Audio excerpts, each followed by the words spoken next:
امشب در 24 ادامه سقوط آزاد اقتصاد در ایران.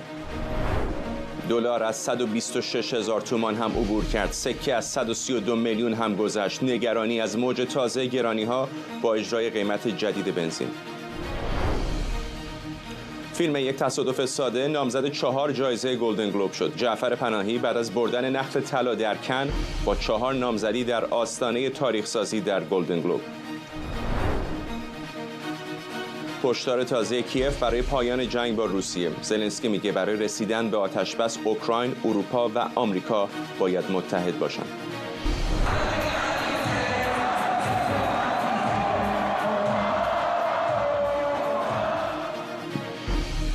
و جشن در دمشق 1 سال بعد از سقوط بشار اسد. سوریه در تلاش برای بازسازی کشور بعد از 14 سال بحران. از استودیوی ایران اینترنشنال این 24 است با فرداد فرحزاد. بینندگان ایران اینترنشنال در ایران و سراسر جهان سلام و وقت بخیر. در ادامه التهاب بازار ارز و طلا در ایران، قیمت دلار آمریکا در معاملات امروز بازار آزاد از 126,000 تومان هم فراتر رفته. بر اساس گزارش وبسایت‌های اطلاع رسانی، قیمت ارز هر دلار آمریکا با افزایش حدود 1500 تومان نسبت به دیروز تا 125,100 تومان حتی در مواردی بالاتر فروخته شده و قیمت سکه طرح جدید هم از 132 میلیون تومان عبور کرده. بنابر گزارش‌ها قیمت سکه و دلار نسبت به روز اول هفته در ایران حدود 2.5% بیشتر شده. همزمان با افزایش مشکلات اقتصادی در ایران، سخنگوی دولت هم میگه فروش بنزین 5000 تومانی از هفته آینده شروع میشه. اتفاقی که از نگاه بسیاری از کارشناسان موجب موج جدیدی از گرانی در ایران میشه. کارگروهی که از 2 آذر ماه کارش رو شروع کرد و تشکیل جلسه داد و در نهایت مصوب شد که این انشالله از بامداد شنبه 22 آذر ماه قیمت بنزین در کارت جایگاه به 5000 تومان افزایش پیدا بکنه. لازمه تاکید بکنم که 80% از مردم با همون 160 لیتر یعنی 60 لیتر 1500 تومان و 100 لیتر 3000 تومان نیازشون کاملا برآورده میشه. عطا حسینیان، روزنامه‌نگار اقتصادی و حوزه انرژی از برلین به ما پیوسته. آقای حسینیان، تقریباً 2 برابر شده، حالا کمی کمتر از 1 سال پیش به این سو، و در همین هفته‌های اخیر هم دوباره رشدی سرسام‌آور داشته قیمت ارز و طلا. چه اتفاقی داره میفته؟ درود شما، وقتتونم بخیر. من از یه منظر دیگه‌ای میخوام موضوع رو امشب برای شما و بینندگان بگم که تو این 1-2 روز فکر می‌کنم زیاد بهش توجه نشده. به این توجه داشته باشیم اون چیزی که دست جمهوری اسلامی و بانک مرکزی و دولت میاد به عنوان ارز، درآمدهای نفتیه. حالا درآمدهای نفتی اتفاقای عجیب غریبی واسش افتاده. یکیش اینه که ما تقریبا بر اساس آماری که خود مدیران دولتی دادن تا انتهای شهریور 1/3 درآمدهای نفتیمون وصول شده، تحقق پیدا کرده. یعنی بر اساس آماری که خود آقایون دارن میدن 15 میلیارد دلار از درآمدهای نفتی، پول صادرات نفت در دست شرکت‌های تراستی مونده و رسوب کرده. یعنی این نفت فرستاده شده به این شرکت‌های تراستی، داده شده که بفروشن، فروخته شده، اما 15 میلیارد دلار از این پول بر نگشته به اقتصاد کشور. حالا اینو بذارین کنار این موضوع که ما عملاً بر اساس شرایطی که به وجود اومده، تحریم‌های ایران و روسیه و وضعیت کلی بازار جهانی نفت، قیمت نفت دیگه قیمت نفت سالهای پیش مثلا پارسال یا سال قبل تر از پارسال نیست. ما الان نفت رو تقریبا نفت ایران رو نزدیک 60 دلار، زیر 60 دلار میفروشیم. همون رو ما داریم الان با تخفیف 10 دلار در هر بشکه میدیم. یعنی ما هم در فروش نفت مشکل داریم چون میزان ذخایر نفت جمهوری اسلامی بر روی دریا به مرز 50 میلیون بشکه رسیده و هم در درآمد نفتی دچار مشکل شدیم. هم قیمت نفت کاهش شدیدی داشته نسبت به سال گذشته و همین که ما تخفیف زیادی هم داریم میدیم. حالا اون مسائل مالی دور زدن تحریم و نفتکش به نفتکش کردن و این وسط تو خل به خلی که شرکت ها و تراستی ها انجام میدن و همه اینا رو اگر بذاریم کنار، اون چیزی که عاید اقتصادی کشور میشه اگر برگرده چیز بسیار ناچیزیه. همه این وقتی کنار هم میذاری فکر میکنم این برسیم که خب بانک مرکزی عملا پولی برای دلاری در اختیار نداره که بخواد به بازار عرضه کنه، تزریق کنه و بتونه بازار رو کنترل کنه.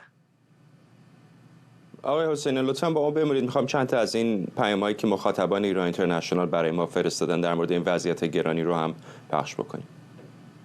من نمیدونم یعنی چی روزانه داره قیمت میره بالا. من این شیر رو میخریدم 18,000 تومان، شد 27,000 تومان، بعد شد 35,000 تومان، بعد شد 39,000 تومان. امروز رفتم با تاریخ قدیمش بوده 39 تومان، با تاریخ جدیدش اومده برند مانگو شده 49,500 تومان شیر پاکتی. 2 تا شیر خشک گرفتم، نان 334,600. یک بچه من 3 ماه هست، یعنی تو 2-3 روزه شیر خشکی که با بیمه سهمیه‌ای میگرفتیم، کد ملی بچه رو میزدیم میگرفتیم 130 تومن شده 170 خورده ای. آزاد بخوایم بخرم شده 240 تومن تو 2-3 روز. بعد میگن بچه بیارین، نرخ رشد باروری کم شده، بچه بیارین. آخه چجوری بچه بیاریم؟ آقای حسینیان، دولت گفته از هفته دیگه این بنزین 5000 تومانی هم شروع خواهد شد. فقط میشه حد زد که بعد از اون احتمالاً قیمت‌ها از اینی که الان هستن بالاتر میره. دقیقاً این افزایش قیمت بنزین که خب تورم خودشو حتما خواهد داشت و تاثیرشو خواهد داشت و مسئولان خودشون به خوبی اینو میدونن. تنها به این دلیل خود سخنگوی دولت هم علنی اعلام کرد، به این دلیلی که بتونن از طبقات پایین جامعه یک جوری در برابر این سیل گسترده و این حجم ویرانگر تورم حمایت کنند. چند باری هم رهبر جمهوری اسلامی اینو تاکید کرده که از طبقات پایین هر جوری شده در رابطه با تأمین کالاهای اساسی حمایت کنیم. این 5000 تومان شدن بنزین جایگاه ها فقط به این دلیله که بتونن منابعی رو تأمین کنن تا یک کوپن الکترونیک لااقل به 2 دهک پایین جامعه بدن تا به محض اینکه شرایط مهیا شد با افزایش قیمت حاملهای انرژی بتونن دهک‌های دیگه هم پوشش بدن. خب به طریق اولا قطع به یقین ما با افزایش قیمت بنزین به طور قطع به یقین تورم خواهیم داشت و این به محض اینکه از شنبه 22 آذر شروع بشه نتیجهش رو شاید طی 1 روز یا 2 روز تو تمام قیمت‌ها ببینیم، از کرایه حمل و نقل بگیریم تا کوچکترین کالاهای اساسی و غیر اساسی در مغازه‌ها، فروشگاه‌ها و در بسیاری از سوپرمارکت‌ها. آقای حسینی، خیلی از اقتصاددان‌ها تا یه اندازه محدودی تورم رو برای رشد اقتصادی مناسب می‌بینن. آیا در مورد ایران همین صادقه؟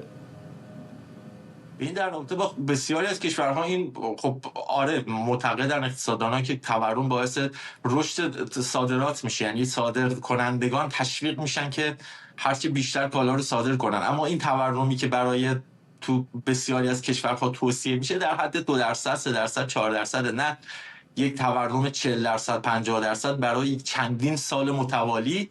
جدا از اون ما باید رشد اقتصادی هم در نظر بگیریم. این تورم اگر در یک میزان مشخصی باشه، در کنار اون رشد اقتصادی کشور هم همراه باش باشه، رشد اقتصادی بالای کشور داشته باشه، خب میتونه تاثیرگذار باشه. اما برای کشوری که عملاً سالهاست در رکود، تحریم اقتصادی عملاً کمر اقتصاد رو فلج کرده، بخش صنعت کشور عملاً فلج شده، خب تورم 50% به ویرانی هرچی بیشتر تمام بخش‌های اقتصادی به ویژه بخش تولید و زیرساخت‌ها منجر میشه و اینو ما داریم به مرور می‌بینیم. یعنی مردم حس می‌کنن، ملموس دارن می‌بینن که کشور داره به سمت فرتوت شدن، کلنگی شدن پیش میره و همه زیرساخت‌های ما داره مثل یک خونه کلنگی پوسیده میشه، فرتوت میشه و زهوار در رفته میشه. ممنونم از شما. عطا حسینیان، روزنامه‌نگار اقتصادی و حوزه انرژی از برلین. فیلم یک تصادف ساده ساخته جعفر پناهی در 4 بخش جوایز گلدن گلوب 2026 نامزد شده. این فیلم در بخش‌های بهترین فیلم درام، بهترین فیلم خارجی زبان، بهترین کارگردانی و بهترین فیلمنامه نامزدی گرفته. فیلم یک تصادف ساده که تابستان امسال نخل طلای دوم سینما ایران رو از جشنواره کن هم برد، بدون مجوز رسمی در ایران ساخته شده و نگاهی انتقادی به وضعیت حقوق بشر و زندانیان سیاسی داره. جعفر پناهی در حال حاضر برای نمایش فیلمش در آمریکا و اروپا به سر میبره و قراره از مراسم اسکار بعد از مراسم اسکار به ایران برگرده. این در حالیه که دادگاه انقلاب اخیراً برای او 1 سال حبس و 2 سال ممنوعیت خروج از کشور صادر کرده. نیلوفر منصوری خبرنگارمون از لس آنجلس به ما پیوسته. نیلوفر، پشت سر هم داره افتخارات مختلف به دست میاره این فیلم و نامزدی‌های متفاوت، از جمله حالا 4 نامزدی در گلدن گلوب.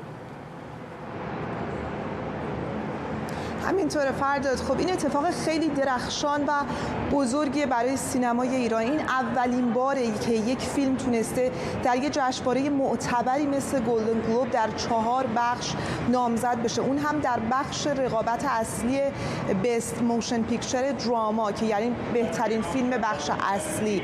چون همیشه پیش از این فیلم‌های سینمای ایران خب در بخش غیر انگلیسی زبان چه در گلدن گلوب چه در اسکار نامزد می‌شدن و این بسیار اتفاق درخشانی است که آقای پناهی این دستاورد رو نصیب سینمای ایران کرده. فیلم یک تصادف ساده در فرانسه تدوین شد، با بودجه مالی این کشور بعدتر به عنوان فیلم کشور فرانسه ارسال شده به جشنواره‌های مختلف، ولی کمپانی فیلمسازی نئون این فیلم رو خریداری کرده و یک کمپین بسیار بزرگی در آمریکای شمالی برای این فیلم برپا کرد که همین کمپین باعث شد که این فیلم بسیار دیده بشه، تحسین بشه در جشنواره‌های مختلف، در جشنواره فیلم تورنتو، در جشنواره فیلم بوسان کره جنوبی و این باعث شدش که این فیلم و حضور آقای پناهی در اکران‌های ویژه‌ای که داشت در آمریکای شمالی بسیار مورد توجه اکادمیک‌ها و تئوریسین‌های سینمایی قرار بگیره و حالا هم محافل سینمایی بزرگ مثل گلدن گلوب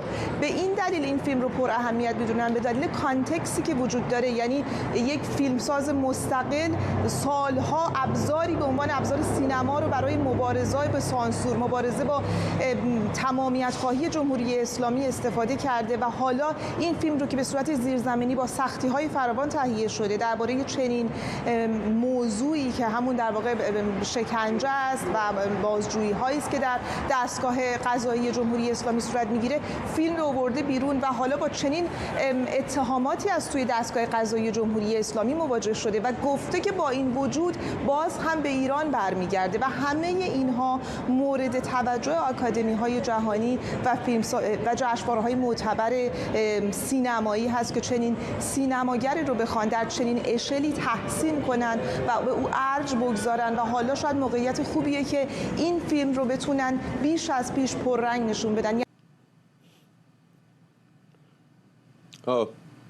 خب متاسفانه ارتباطمون با همکارم نیلوفر منصوری در لس آنجلس قطع شد.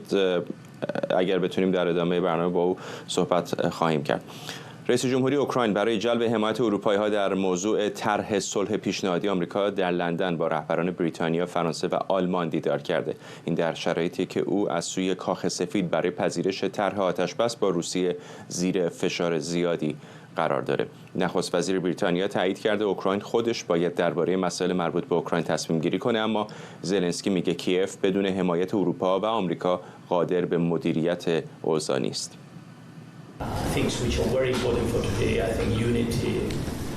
چیزی که امروز بسیار مهمه به نظر من اتحاد بین اروپا و اوکراینه و همچنین اتحاد با آمریکا، چون برخی مسائلی که بدون آمریکایی‌ها نمیتونیم مدیریت کنیم و کارهایی هم هست که بدون اروپا از عهدهشون بر نمیاییم و همین دلیل باید تصمیم‌های مهمی گرفته بشه.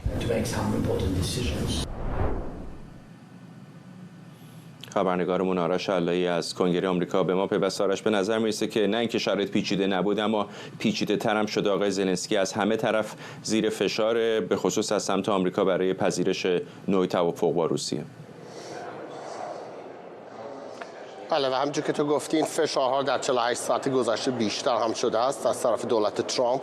آقای ترامپ رئیس جمهوری آمریکا در گفتگو با مطبوعات در طول 24 ساعت گذشته بارها گفته است که به نظر او آقای زلنسکی به دنبال صلح نیست و طرح صلحی که آمریکا برایشون فرستاده است را حتی رئیس جمهوری آمریکا گفت نخوانده است. گفت آقای زلنسکی فکر می‌کند که این طرح را نخوانده است، در حالی که ترامپ میگوید اعضای ارشد کابینه دولت زلنسکی باهاش موافقند اینجوری که رئیس جمهوری آمریکا ادعا می‌کند عاشق طرح 20 ماده‌ای هستند که الان آمریکایی‌ها جلوشون گذاشتن. این طرح 20 و چند ماده‌ای بود ابتدا و بعد بین آمریکا و روسیه مطرح شده بود، بعد برگشت بین آمریکایی‌ها و تا مذاکراتی که شده است به 18 ماده رسیده. بعد روس‌ها این رو رد کردن، بعد الان اوکراینی‌ها میگویند باش مشکل دارن. داستان این است که روز گذشته در کنفرانس دوحه هم که در کشور قطر جریان دارد، پسر آقای ترامپ، دونالد ترامپ جونیور، روی استیج بود. فرداد ازش سوال کردن راجع به اوکراین. دونالد ترامپ جونیور گفت کسی نمیدونه که تصمیم نهایی دونالد ترامپ چیست.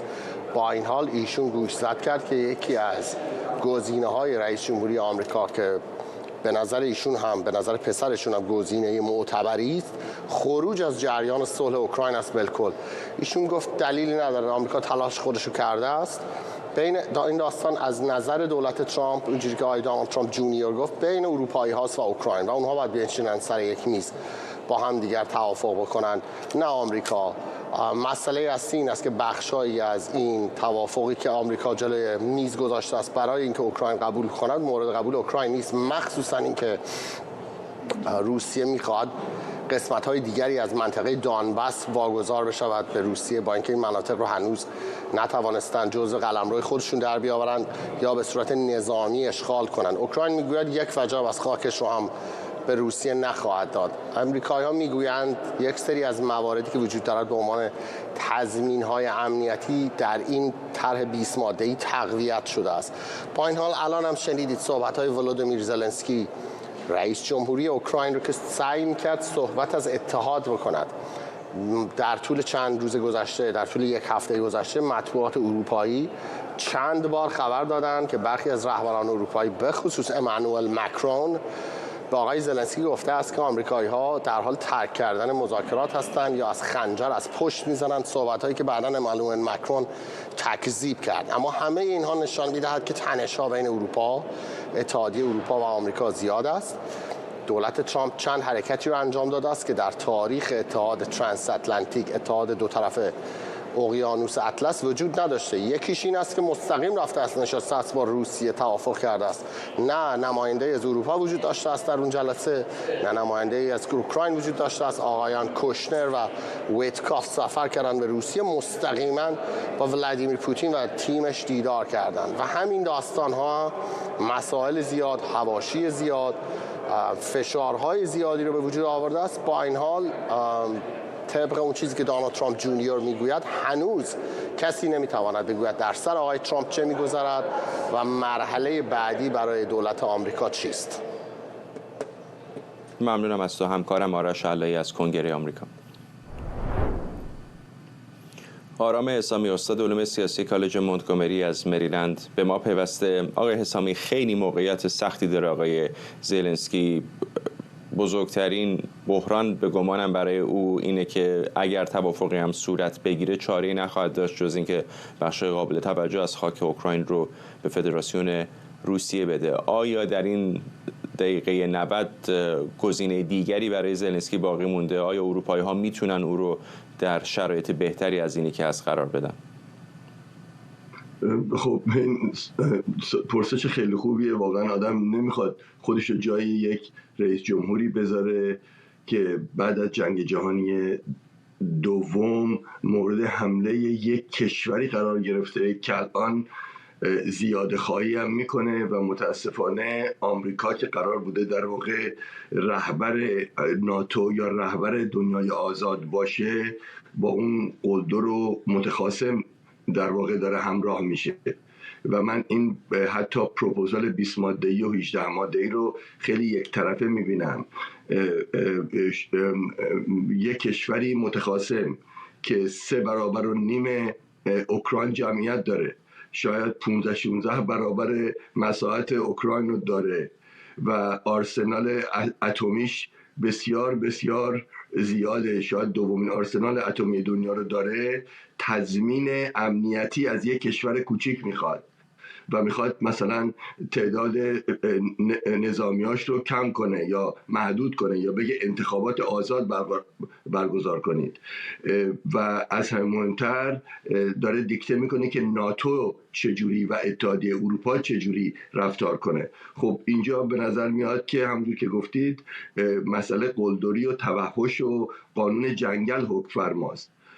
آمریکا، زلنسکی درست میگه یک بدون آمریکا و بدون اتحادیه اروپا یا اروپا امکان پذیر نیست صلح، چون یک تضمینایی بایستی جفتشون بدن. متاسفانه اینجا آمریکا و دولت ترامپ اینجوری نمی‌بینه، یعنی خیلی کوتاه مدتی و مقطعی داره نگاه میکنه. شاید فقط امسال نگاه میکنه، شاید صلح نوبل 2026 نگاه میکنه، ولی منافع اروپا و دنیای آزاد رو نمیبینه که چه پیامی شما دارید میفرستید به دنیا وقتی کسی قلدرانه. فکر کنید ایران با کشورهای منطقه همچی کاری کرده بود، بعد ما چی میگفتیم که بله بایستی زمینو بدن به ایران، یا ایران که متخاصم هست بایستی الان بهش جایزه هم بدیم. خب اینا مسائل خیلی مهمه. آقای حسامی، اگر ایران هم واقعیت بالاخره یک ریل پالیتیکس هم وجود داره دیگه، اگر ایران هم قدرت هسته‌ای بود، به پهناوری فدراسیون روسیه بود، عضو دائم شورای امنیت سازمان ملل هم بود، ممکن بود جهان ناچار میشد. یعنی به نظر میاد که اروپایی ها و حتی آمریکایی ها چه در دوران آقای بایدن چه در دوران آقای ترامپ اینطور نبوده که کمک نکردن به اوکراین و تلاش نکردن، ولی بالاخره روسیه قدرت بزرگی است، چه بخوایم چه نخوایم. به نظر میرسه که اونها محدوده در مقابل اون. آره، ولی همون قانون جنگل میشه دیگه، چون من رفتم گرفتم، الان دارم کنترل میکنم 85% به اصطلاح منطقه رو دارن کنترل میکنم، بنابراین 100% کنترل میخوام. و بعد ببینید هیتلر هم همینجوری دنیا باش روبرو شد. فکر کردن اگه ول کنن برن یا محدود کنن، یعنی دنیا فکر کرد که یک جنگ تمام عیار نمیخوان در اون مقطع زمانی بعد از جنگ جهانی اول. الان هم همین پیام دارن میدن دیگه و اروپا اتفاقا محکمتر وایساده و تضمینایی که برای اوکراین میخواد خیلی مهمه.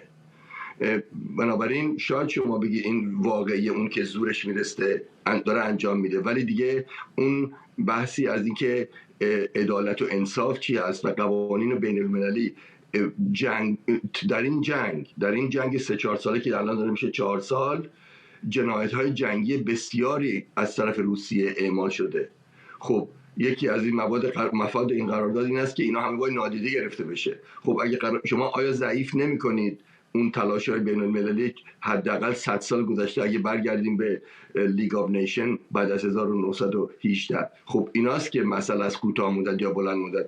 اگر اینجوره خب باز برگردیم به حالت قبل دیگه، هر کی زورش میرسه بتونه این کارو بکنه و این پیام بدی است و اینجاست که زاویه داره اروپا با آمریکا و اینجاست که بلند مدت و میان مدت و بعضی موقع و منافع شخصی یا دولتی رو زیر مد نظر دارن بعضی از دولت ها، مثلا دولت ترامپ، و اینجاست که لیدرشپ و رهبری در دنیا مطرح میشه. بله آقای حسامی، چقدر فکر میکنین هر دو طرف اشتباه محاسباتی کردن؟ چه روسا که فکر میکردن شاید در یک هفته کیف رو اشغال بکنن، چه اروپایی ها و آمریکایی ها که تصور کردن شاید با فشارهای اقتصادی و کمک‌های بسیار سخاوتمندانه مالی و از اون مهمتر نظامی به اوکراین میتونن روسیه رو عقب بنشونن. بله کاملا محاسبه اشتباه کردن. شما گفتید راه حل چی بود؟ من اگر پرزیدنت آمریکا بودم اون موقعی که این جنگ شروع شد و الانم دیر نشده به روسیه اخطار میدادم اگر بر نگرده به قبل از جنگ، مرزهای قبل از جنگ، اوکراین رو وارد ناتو میکردم، به خاطر که اون از این میترسه و این تضمین رو میخواد.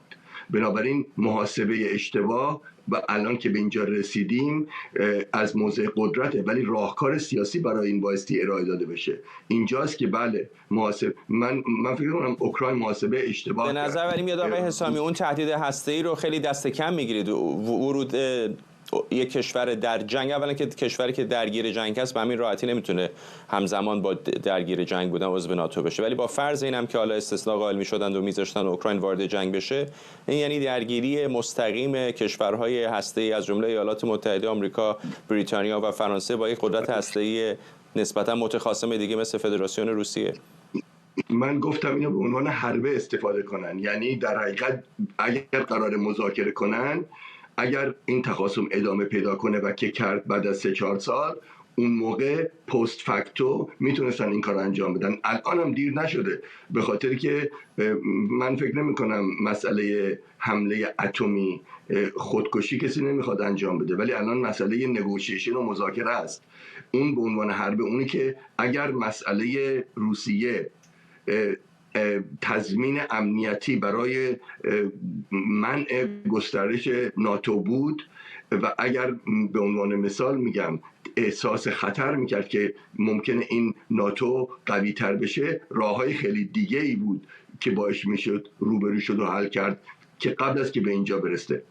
و اگه شما میگید محاسبه اشتباه بوده، الان شاید محاسبم این بود که دنیای آزاد پشت یک کشوری که الان مورد ظلم واقع شده وایسه و اینجاست که اروپا زاویه داره با آمریکا و مخصوصا که اروپا بایستی با روسیه دیل کنه تا آمریکا در مرحله اول، یعنی تو نیبرهود و همسایگی اوناست. بنابراین من گفتم به عنوان حربه استفاده کنن و میتونستن هم استفاده کنن. چرا به نظرتون این بخش تحریم‌های اقتصادی خیلی مؤثر نبود؟ به نظر میرسه که در اعمالش هم حتی شاید تا اندازه اروپایی و آمریکایی ها اهمال کردن. همین الان میبینیم هندی ها، اماراتی ها، ترکیه حتی تا اندازه، اسرائیل همچنان روابط کم و بیش حسنه اقتصادی دارن با روسیه. بله، چین، شما حتی نگاه کنید اون لایه‌ای که به سازمان ملل، حالا چین رو میگیم قدرت بزرگی است، ولی هند و امارات و ترکیه رو آدم تصور داره که بالاخره آمریکایی‌ها روشون نفوذ دارن. کاملا شما اصلا ببینید حتی اون لایه‌ای که قرار بود بچه‌هایی رو که از اوکراین خارج کردن و رو بودن پس بدن در سازمان ملل، ببینید کشورهایی که یا رأی ممتنع دادن یا رأی بر علیهش دادن، خب از قدرت میترسن. همینی که عرض میکنم توحش و قانون جنگل حکم فرماست تا عدالت یا حتی قوانین بین الملل. اینجاست که جامعه بین المللی بایستی محکم وایسه، مخصوصا آمریکا بایستی وایسه، چون هم قدرتش داره هم میتونه این کار انجام بده. ولی همونجور که میدونید سیاست این بازی کثیف رو داره انجام میده و اینجاست که اون که شما میگید کاملا درسته، کشورهای منطقه هم میترسن و این بازی رو انجام میدن. در مورد اسرائیل هم همین اتفاق افتاد، شما دیدید که بی‌طرفی و در مورد حماس و غزه دارم عرض میکنم.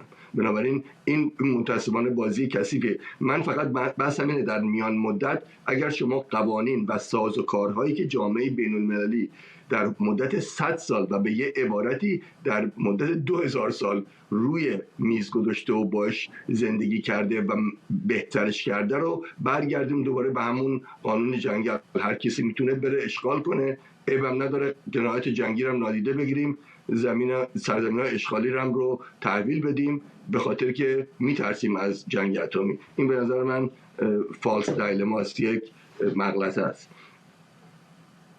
ممنونم از شما. آرام اسامی، استاد علوم سیاسی کالج مونتگومری از مریلند.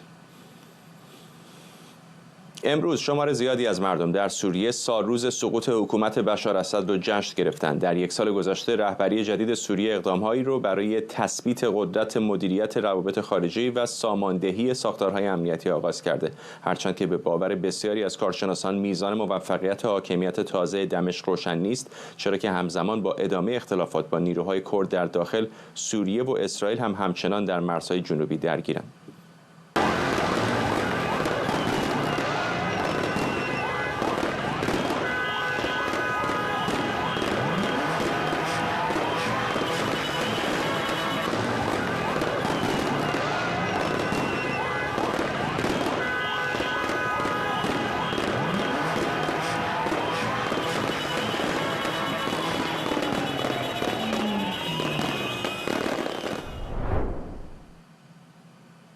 شکریه برادوس، پژوهشگر امنیت بین الملل و سیاست خارجی از واشنگتن به ما پیوسته. خانم برادوس، فکر می‌کنم خیلی ها اتفاق نظر دارن که احمد الشر تقریبا تمام کارتاشو تا اینجا اونطوری که باید دست کم از دید جامعه جهانی درست بازی کرده. ولی علیرغم همه این درست بازی کردن کارتاش به نظر میرسه که مسیر بسیار ناهمواری داره، چه در داخل با درگیری‌های مختلفی که در سراسر کشور اینجا و آنجا اتفاق میفته، چه در خارج با ادامه حملات اسرائیل. تقریبا روزی نیستش که اسرائیل به خاک سوریه حمله نکنه. ببینید در مورد شر به نظر من هر چقدر این اوضاعی که الان سوریه درش هست طولانی تر بشه و شر نتونه اون انسجام داخلی رو داشته باشه و تنها در چهره خارج از کشور بوده که کار کرده، خب الان تا الان موفق بوده تونسته به کاخ سفید راه پیدا کنه و تروریستی که خب در لیست تروریست‌ها بوده الان این موقعیت بین‌المللی رو دست آورده. ولی اگر در داخل کشور همین گونه که الان هست بمونه اوضاع سوریه، به زودی خواهیم دید جنگ داخلی در سوریه خواهد بود، گروه هایی که در داخل خود دور بر شر هستن علیهش قیام خواهند کرد و به نظر من شر این موضوع رو متوجه شده و توجهش رو به نظر من در آخرین صحبتاش که در دوحا فورم بود اگه دقت کرده باشید، وقتی که در مورد تعریف تروریسم صحبت کرد در جواب خانم امانپور بود که گفتند خب همیشه سعی کرده بود بگه که من دیگه شخصیت قبلی نیستم، اون تروریست نیستم یا فکرم تغییر پیدا کرده، ولی اومد یک جواب خیلی متفاوتی داد، کاملا 180 درجه تغییر در جوابش و گفت خب اون تعریف تروریسم تعریفیه که خیلی متفاوته و کسایی که در افغانستان و عراق مردم رو کشتن اونا تعریف کردن که تروریستیه در حالی که خودشون تروریستن. این پیام واضحه برای آمریکا و غرب که خب تعریف تروریسم اونا تعریف کردن یا اصلا بر حسب تعریف تروریسم شر خب یه نان استیت اکتر بوده و تعریف تروریستی رو میشه اون رو در اون قالب تروریستی گروه مثل گروه اون و القاعده جز گروه تروریستی هستن بر حسب هر تعریف اکادمیک و تعریف بین‌المللی و این نشون میده که خب اگه بخوایم اینو تحلیل کنیم چرا چنین جوابی داد برمیگرده به همین توضیحی که دادم. دور بر شر با شخصیتی شر از خودش در خارج از سوریه نشون داده متفاوتن. گروه‌های رادیکال اسلامی هستن که قوانین اسلامی که در سوریه در کتاب‌های درسی مدارس وجود داره، در همون قانون اساسی که شر میخواد این قانون به تصویب برسه وجود داره، یا اون قانون‌هایی که الان در خیابان‌های سوریه هستن، تماما به ما میگه که چهره متفاوت‌تری از این کت و شلوار شر در داخل سوریه داریم می‌بینیم. مثلا همین امروز هم که شما یکی از ویدیوهای جشن پیروزی سوریه رو نشون دادید، در همین روز هم گروه نظامی که داشتن رژیمی رفتن سرودهای مذهبی خوندن، اسمی از سوریه وجود نداشته بر حسب ویدیویی که به دست ما رسیده یا در دفاع از غزه پیام‌هایی که داده شده در این رژه نظامی. این نشون میده شاید سعی میکنه هر جوری شده اون قدرتی که از در بین‌المللی الان به دست آورده در داخل سوریه هم با اون گروهایی که دور برش هستن و داره این صداها بلندتر میشه و اون حکومتی که میخوان حکومت اسلامی هست و اون امت اسلامی هست رو اون داره بلندتر میشه. به نظر من چیزی که الان تا حال حاضر در سوریه داریم شاهدش هستیم و داریم میبینیم. چقدر فکر میکنید این اتفاقا برای بعضی از بازیگران مهم منطقه به خصوص عربستان سعودی امارات مایه نگرانی هست؟ چون اون موقعی که بشار اسد بود درسته که متحد جمهوری اسلامی بود اما بالاخره کم و بیش حکومت سکولار بود. الان حکومتی که در سوریه سر کار هست ویژگی‌های اسلامی داره، به خصوص نشانه‌هایی از بخش اخوان المسلمین داره که یکی از بزرگترین تهدیدهای امنیتی برای بعضی از کشورهای منطقه از جمله عربستان و امارات. برای عربستان به نظر من عربستان در این رقابت‌هایی که با کشوری مثل قطر و ترکیه در نفوذشون در سوریه داشتن شکست خورده. عربستان سعی میکنه با این پول‌ها و سرمایه‌هایی در سوریه میخواد سرمایه‌گذاری کنه هر جوری شده دولت سوریه رو وابسته به خودش نگه داره. همون اولین نشستی رو که بین شر و ترامپ در عربستان گذاشت سعی کرد با اون برنامه‌ای که چند ماه قبلش از اسد پیشوازی کرد و اسد رو در جامعه عربی در نشست عربستان مهمون کرد، همون نشستی که و ورود اسد که از طرف قطر و ترکیه محکوم شد و این دو تا کشور بودن که قبول نکردن و رسیدن شر به قدرت در دمشق هم برنامه یا حمایت ترکیه و قطر بوده. پس این بالانس قدرتی که در منطقه داره می‌بینیم که این که از نوشته جدید من هست مود همین رقابت‌های بین عربستان و ترکیه و قطر هست که عربستان سعی می‌کنه جمهوری اسلامی رو از سقوط نجات بده و نتونه جمهوری اسلامی در قدرت بمونه برای اینکه این بالانس‌هایی که در منطقه هست رو به هم نزنه و برای همین هم هست میگم در سوریه برنامه‌ای که عربستان داشته سقوط کرده، شکست خورده و عربستان سعی میکنه با نگه داشتن شر نزدیک به خودش از طریق بودجه ها و از طریق روابطش با دنیای غرب مخصوصا آمریکا هر جوری شده بهش کردیت یا امتیازی بده که شر رو از خودش دور نکنه. ولی خب رقیب دیگر عربستان قطر با بودجه‌ای که داره اون هم وارد میدان شده. خب دو تا کشوری که الان دارن سعی میکنن به شر پول بدن، یکی قطر یکی عربستانه. ولی از نظر افکار اسلامی همونطور که هم گفتید اخوان المسلمین افکار اسلامی که وجود داره، خب مطمئنا اینجا باز هم کمپ قطر و ترکیه برنده هستن در سوریه. حالا ترکیه که سعی که به نظر من ترکیه داره انجام میده و این رو بیشتر واضحا خواهیم دید در آینده نزدیک، ترکیه سعی خواهد کرد که به کردهای سوریه نزدیک بشه، هر جوری شده این مشکل رو یا این مناقشات رو بین کردها و دمشق حل کنه، چون که موضوعی که اگر بمونه و حل نشه موفقیت ترکیه در سوریه رو به خطر میندازه. پس این یک کارتیه که ترکیه مجبور این مشکلاتی رو که بین دمشق و کردها وجود دارن، کردها به عنوان تنها نیروی نظامی منسجمی که بیش از 100,000 نیروی نظامی تمرین دیده و مدرن دارن رو سعی میکنه هر جوری شده این موضوع رو حل کنه و این تنها کلیدی است که میتونه تنها موضوعی است که میتونه به موفقیت آینده شر در سوریه کمک کنه و موفقیت ترکیه در این کشور هم بهش کمک خواهد کرد. حالا ترکیه که برنامه داره از نظر نظامی هم پایگاه نظامی خودشون رو تقویت کنه، از نظر نظامی به شر کمک کنه، به نیروهای جدید سوریه کمک کنه برای ترینینگ، برای تمام مشق‌های سربازی. ممنونم از شما. شکریه برادوس، پژوهشگر امنیت بین‌الملل و سیاست خارجی از واشنگتن. اتحادیه اروپا در آستانه اجرای یکی از بزرگترین اصلاحات پناهندگیش قرار داره، اصلاحاتی که بیش از یک دهه مذاکره داشته و حالا با انتشار بیانیه رسمی شورای اروپا وارد مرحله تعیین کننده شده. کشورهای عضو بر سر سازوکار سالانه همبستگی در مهاجرت و همینطور قانون جدید بازگرداندن مهاجران فاقد اقامت قانونی به توافق سیاسی رسیدن. تصمیم هایی که از سال 2026 اجرا میشه و میتونه روند پناهجویی و اخراج در اروپا رو به طور اساسی تغییر بده. همکارم علی حسینپور از برلین با ماست. علی، توافق‌های جدید اتحادیه اروپا دقیقاً چه تغییراتی در این روند پناهجویی و بازگشت مهاجران ایجاد می‌کنه؟ خب فرداد، مهمترین بخش این تصمیم‌ها این هستش که از این پس مقررات یکسان و هماهنگی برای اخراج پناهجویان در سراسر اتحادیه اروپا اجرا میشه. از بازداشت برای اجرای اخراج و ممنوعیت ورود دوباره گرفته تا مقررات سختگیرانه‌تری که در واقع مشخص میکنه افراد ملزم به اخراج باید تا چه حد با مقامات اداره مهاجرت همکاری بکنن. تغییر دیگه‌ای هست که مرتبط است به فهرست کشورهای موسوم به مبدأ امن. وزیران کشورهای اتحادیه اروپا امروز روی فهرست مشترکی توافق کردند که در اون نام کشورهایی مثل مصر، مراکش، تونس، هند، بنگلادش، کلمبیا و کوزوو قرار داره. این یعنی روند اخراج شهروندان این کشورها از سراسر اتحادیه اروپا از این پس بسیار سریعتر انجام میشه.